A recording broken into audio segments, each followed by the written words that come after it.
Hi guys, it's Khalid. I hope everybody is doing okay.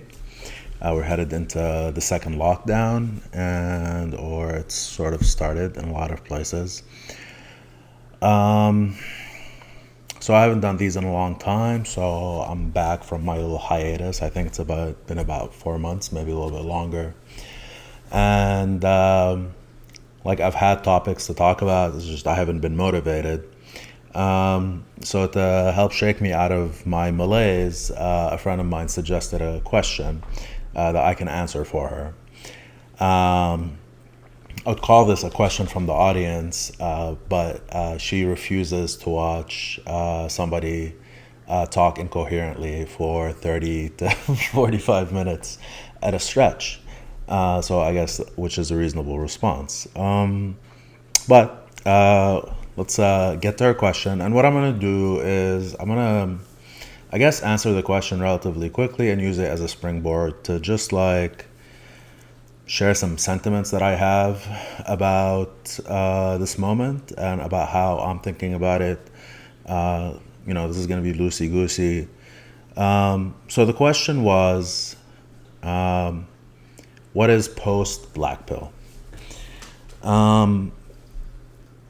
So, first of all, let's explain what that means. So, black pill, within at least the context of our conversation, is sort of the realization that the thing that you are doing politically, in this case, participating or being hopeful about something called a left that's working towards like worker power in the United States isn't a real thing, right? It's the realization that descriptor of the left and their project isn't real. There's something called the left, but what they're doing is completely incompatible with the objective that I just stated, or the one that I thought that they were pursuing based on the way that they talked. So what happens after you realize this? What happens after you realize that you just wasted a bunch of your time? And not only was what you did a waste of time, which is unimportant, but the more profound thing is that there is nothing. There is no alternative political project that can be credibly said to be pursuing the thing that I thought I was pursuing or that I want to pursue. It doesn't exist. Or if it does, I haven't found it or seen it. It absolutely doesn't exist at any meaningful scale. So, like, I don't know what to do with this information. It's like when you find out that Santa isn't real. Like, okay, it's just now factually true that this whole universe that you had in your head, like whatever Santa was doing with like the reindeer and the chimneys, all that stuff, you realize that was just all nonsense, and you move on with your life. It's part of growing up. And like, it's not necessarily a good thing or a bad thing. It's just you can't really go back. You can't punch a ticket back into Santa fantasy. It just doesn't happen. You can try, I guess. You can go and rejoin leftist politics. Hell, like, even better, honestly, if you want to be more honest with yourself, go join liberal politics, right? Become a fucking Democrat through and through, solid. You have a community, you have a bunch of people that you can hang out with, and you can get excited about stuff together and sad about stuff together. Just go all the way, right? That's like, being a liberal, at least you're being honest with yourself. Being a Democrat, you're being honest with yourself about what project you're doing, which is sustaining the system and trying to improve it at the margins. But yeah, if you're looking for a political project, there is no left political project. There's nothing to go back to. So, what do you do with that information then just becomes absolutely up to you. It's important to reiterate that this realization is more likely true than not. This is the point that, this is the path that I started down with the first video, like the exit ramp, where I basically said there is no objective way you can look at this left politics from any aspect and have any confidence that it's connected with a meaningful objective. Okay? So in that episode, I was like, okay, you have a problem of scale that nobody gives a shit about. Here's a little math formula that represents the problem and why it's intractable. It can't be solved. It's within the DNA of the left, as it is today, to actually not optimize for this problem. So therefore, it's impossible to solve. The analogy that I gave in that episode, which I love to this day, is the left is trying to get to the moon with a hot air balloon, right? They're going in the right direction, right? They just got together, like, okay, we need to go to the moon. And somebody's like, I know a way to go up. We can build a hot air balloon. So everybody started working on the hot air balloon. And I showed up. I'm like, hey, what are you guys doing? They're like, we're building a hot air balloon so we can go up. I'm like, cool. So bloop, bloop, bloop, bloop, bloop. I'm helping out.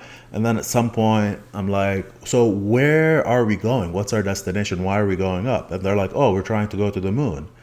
And you take a step back, you look at the balloon, and you think for a second about how physics is, and you realize, oh, this is actually a nonsensical project.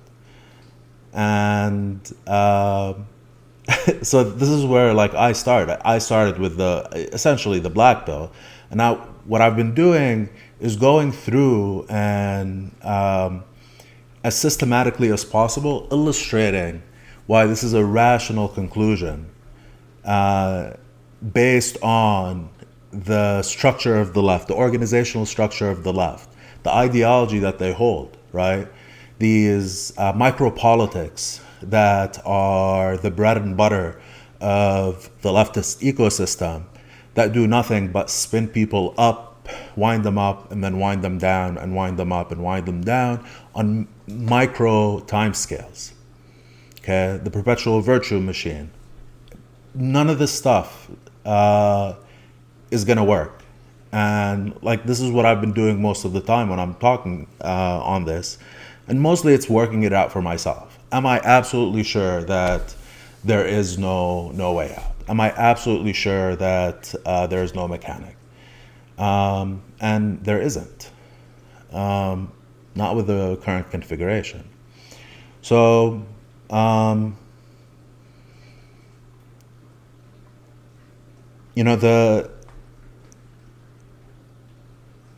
what you do, what one does now, is obviously just a personal thing. I think there is an intellectually interesting exercise. If you're not into pottery or macrame, or you don't want to take up rock climbing or whatever it is that people do with their time. Let's say you make the choice not to do one of those things, and maybe you want to engage in just a problem solving exercise, okay? Then you can do something adjacent to politics, adjacent to a socialist or worker politics, but it's not politics in itself. As I'm sitting and working through these problems, thinking about them for my own entertainment, I'm not doing anything political. I'm not trying to move power from one person to another or from one group to another.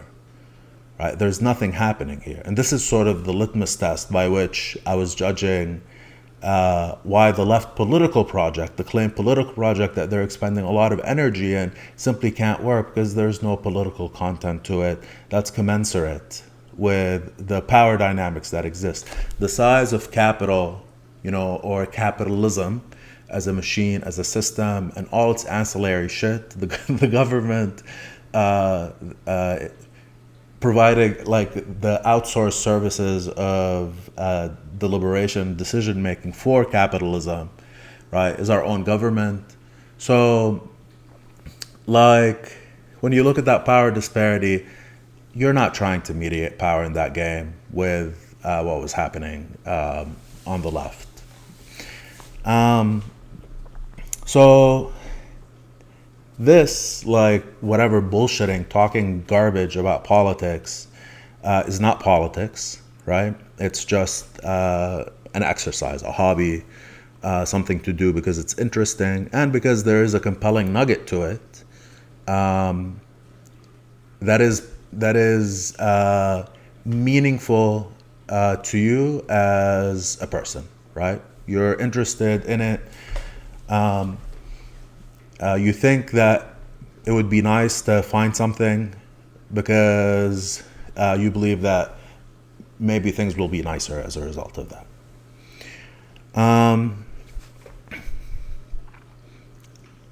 But doing this, so this is like, okay, I'm going to start just sharing some sentiments with you about like what my instincts are at this moment.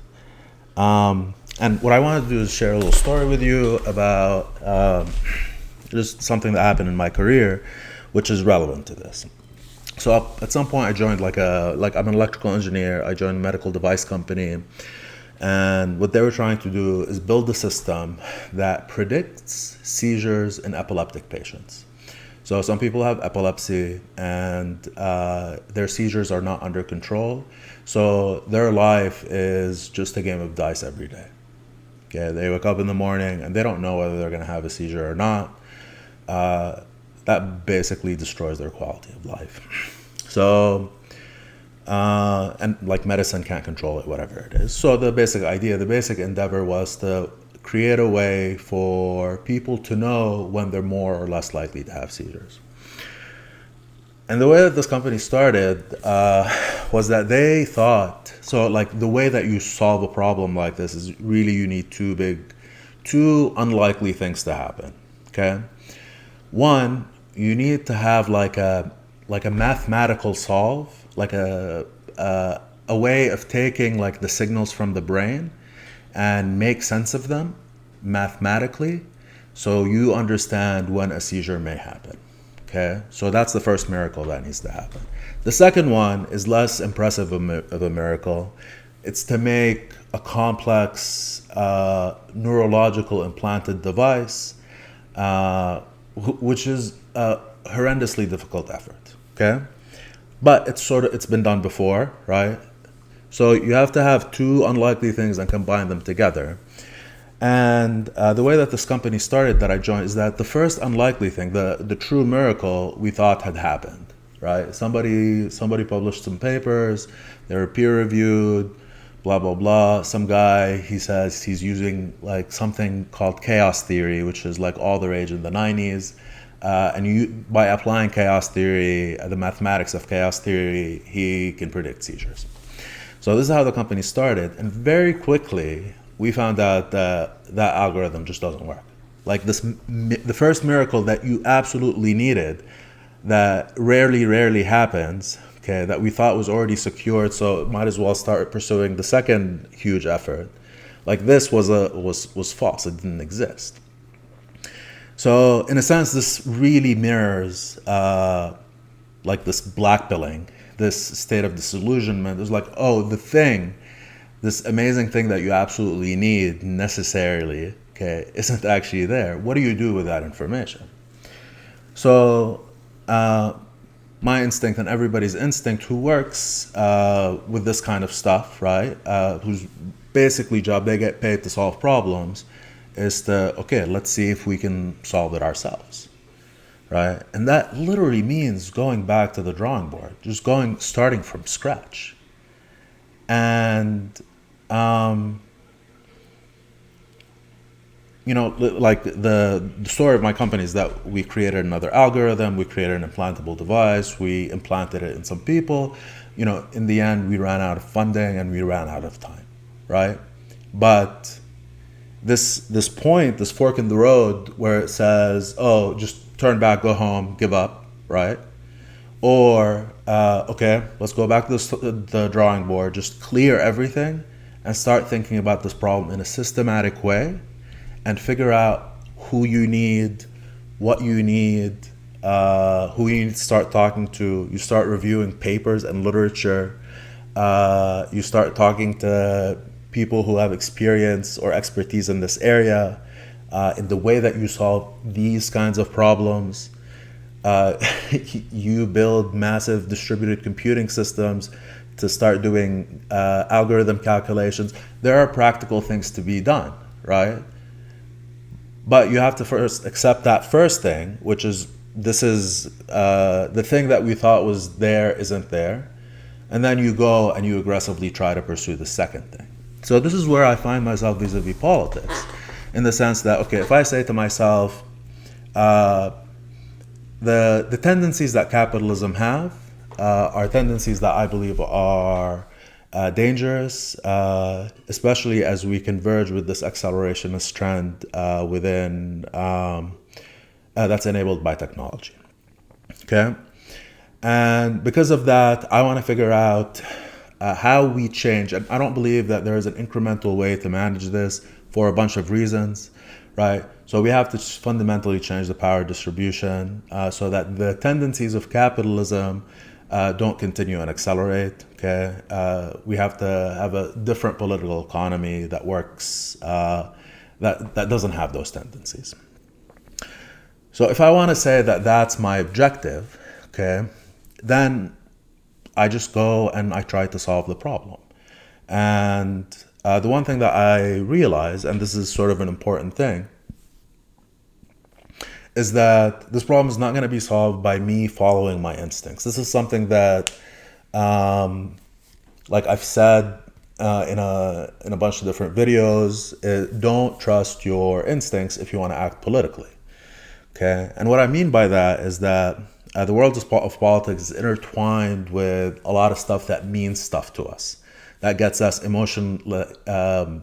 elicits emotional responses from us, and from there it elicits responses like behaviors, actions that we think are political in nature, right? Because we've been trained in a certain way. We exist within this order, this manifestation of capitalism called neoliberalism, and it's trained us with certain instincts. And these instincts, okay, are almost definitionally, like by their very nature, simpatico with the system, because the system created them and honed them over time. It's an evolutionary process. Like this, it's like the term meme, right, describes something that evolves, an idea that evolves within the system. And the same thing is true for the instincts that we have in how we relate to power. These instincts have been shaped over time so that they are, even if you feel like you're doing some radical shit, right, the system knows how to absorb them. Okay, so it just lets you play. So not follow my instincts and sit down and actually start to ask the big question, how do I do this? And this is like, one of my videos, goals and non-goals, is to sort of take a stab, like hypothesize a possible goal by which you can measure progress, and that's it. Just kind of like narrow it down. This is why I call it goals and non-goals, like narrow it down to a single thing that you can pursue. And the point of that, like starting to define, like create an outline for what this thing looks like, isn't actually to create it. I actually don't think that anybody trying to create an alternative politics right now, through intent, through like a concerted effort, I don't think that makes sense, given the scale and complexity of the problem. Okay. So what you do, I think what you have to do, the thing that I think is most promising is to figure out how to search properly, know what to look for. Okay? Create metrics by which you can judge whether some nascent thing, some set of behaviors or small institution or organization or a message or whatever it is that's like stitches itself together into a politics, to judge it based on a criteria that fit within a framework that you're looking for. We're looking for, essentially a needle in a haystack. And you're going to find a lot of things that look like needles. And you have to really ask yourself, am I picking up the right thing? And so you start building these criteria. And like one of the criteria is the first, like the goals and non-goals things. The ultimate thing that you need to get to are a large number of people, right? Because you have, on average, disproportionately less power than the strata of society that's incentivized to maintain the system. Okay? So you need a lot of people, and these people need to believe that they're all aligned together on one side of the political negotiating table. And then each one of those individuals, or as a whole, their average power, you want to try to maximize it. Like that was my populist people power equation from the very first video that I did. Okay, that's the goal. The other thing so when I want to judge, there's this thing happening down in Louisiana. Is it convincing? Should we try and emulate it, scale it, support it, whatever it might be? How do I judge it? I have to have these meaningful criteria. So one of them is this goal, having like the politics has to, by its very nature, build towards that goal. The other thing that I'm hypothesizing and I'm starting to hew to a little bit more is the importance of the time dimension. Okay, so what do I mean by that? Let's say that you're trying to stop a train, a massive freight train. It's going 60 miles an hour. Your first instinct is to try and stop it now, okay? And the first instinct that we have as individuals is like, if you want to stop something that's going this way, you go and you push against it the other way, right? But that, like the most straightforward thing to do now and push, actually doesn't make sense. Even if you get 1,000 other people to stand with you and push, even if you get 1,000,000 other people, there's something fundamentally broken about that approach. So the solution to something like that, when you have massively disproportionate power, is to give yourself leverage, okay? Give yourself advantage. So like just basic physics, if you want to lift something really, really heavy and you're not strong enough, what you do is you build a lever and you put the fulcrum, you put the point of the pivot point close to the heavy thing, and you give yourself a long lever arm that you can push all the way down to move this big thing the small amount that you need to push it, right? You've given yourself mechanical advantage. In the case of the train, what you need to do is you need to give yourself advantage, but not on like the dimension of space, but the dimension of time. So what you want to do is you want to go 5 days into the future, meaning go and set up the stopping of the train to occur 5 days in the future. Understand that this temporal advantage that you're creating, okay, is the only way to stop the train.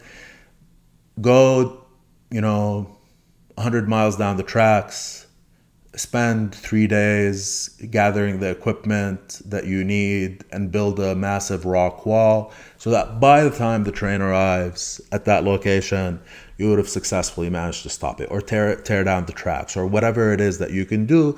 But what you need to do in order to overcome the power dynamic is give yourself some sort of advantage.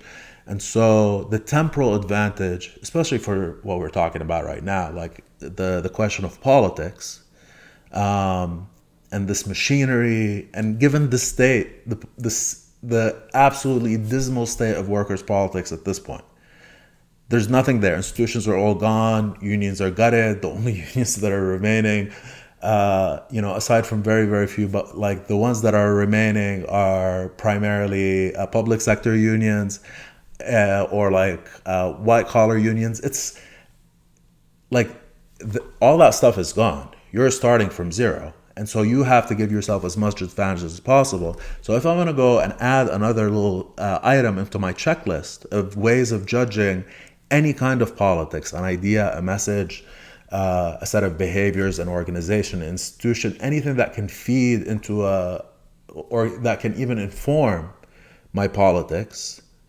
has to have this other thing aside from a focus on building populist power, which is the operating at an advantageous time scale.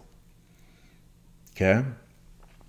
So you ask, is this project, is this policy, is this thing gonna build people's power and operate at a long time scale? If the answer is yes, that's an increase in confidence in that particular kind of politics. If the answer is no, it goes down. And so we go and we build the search criteria, right, and refine it and make it better and try, like, go poke at different things and see if our hypotheses are true or not. And what we have to rely on, like my assumption is that, like, nobody's going to come up with a thing, like, intentionally, the thing that's going to manifest as the great workers movement. Nobody's gonna sit down and say, this is my goal and get there. Like, I don't believe that anymore. I think what we have is a country full of experiments. Okay, these little bubbles of improbability that are growing and then popping and disappearing. Okay. If I had to guess, I believe that they're probably happening within a workplace, right? These little battles, means of organizing, novel ways of communicating, whatever it might be, right? Or some galvanizing idea. All that stuff is happening all the time. 1,000 great ideas have, or institutions or forms or whatever it is, have came to being and disappeared. Okay, and nobody's managed to capture them. Nobody's managed to figure out how to sustain them, how to grow them, how to nurture them, right? Because we don't have criteria to judge them, and we don't know what to look for, right? So how do you tell what's good and what's bad? So I don't believe anybody's going to sit down, but I think our best bet is to figure out how to look for something. Okay. So even if you want to go full black pill, check out, I think that's great. I think it's genuinely the reasonable thing to do. But don't try to come up with the next thing if you don't want to. If you're not driven by it, don't do it, because I don't think it's a likely thing. But try to figure out what to look for. Try to figure out what thing looks like the thing that would work, and then ask the question, is there something that can make it better? And even the question of making it better is a complex thing, or possibly a complex thing that needs to be sorted out. like what needs to happen for these little bubbles to solidify and not pop? How do we grow those bubbles? How do we fuse them together? Like, how does that happen? Honestly, organically, like it needs to happen in a self-perpetuating way. Like, what things do you need to put in place to help that happen? Facilitate it. Like, lower the thresholds, lower the barriers to entry for certain things. Maybe things are just on the cusp and they can't pass that threshold. And I don't know what those answers are. Like, a lot of people, when they hear me talk, because I talk in technical terms, unfortunately, they assume what I'm trying to describe is like, oh, we need to create a technical solution or an app or whatever it is. None of that is true, right? This is just the way I think. This is how I can articulate my thoughts. The process itself is identical across the board, whether you're looking for technical solutions or whether you're looking for soft human solutions, like better formulated ideas, more meaningful messages, like all this stuff. It falls under the same umbrella of like, let's try some stuff. Let's first of all judge whether it's likely to be successful. Let's try it. Let's test it. Let's try to understand what's going on there. Be sober, rational, non-emotional, detached as we understand it. Make sure that we're operating at the right time scales. Like all that stuff.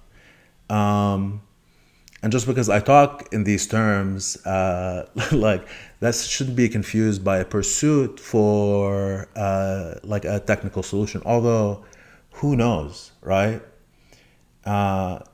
Maybe like this improbable bubble that succeeds is a group of people that found out how to utilize an emerging piece of technology or some sort of new social concept or whatever it is, or a means of communicating that changed the leverage of power between them and their boss, okay, them and the corporation, and embedded within the politics that allowed that to happen, or the logic of what allowed that to happen, is a clue into a politics that can grow to encompass everybody or to encompass large numbers of workers, and it does it over time, and it's self-sustaining, all that stuff, right? And maybe it is technological in nature. There is no reason to exclude that. Like it's insane that anybody would assume anything about the right solution. None of us, like, if you want to fucking take one lesson out of this whole thing, is that none of us know what's fucking right and what's fucking wrong. Because if anybody did, we would not be in this situation right now. So, we are post-Black Pill. We are in an era of non-politics. It's okay. Do whatever you want to do. I'm going to be the crazy guy standing in the corner of the street talking about stuff. Okay? Bye.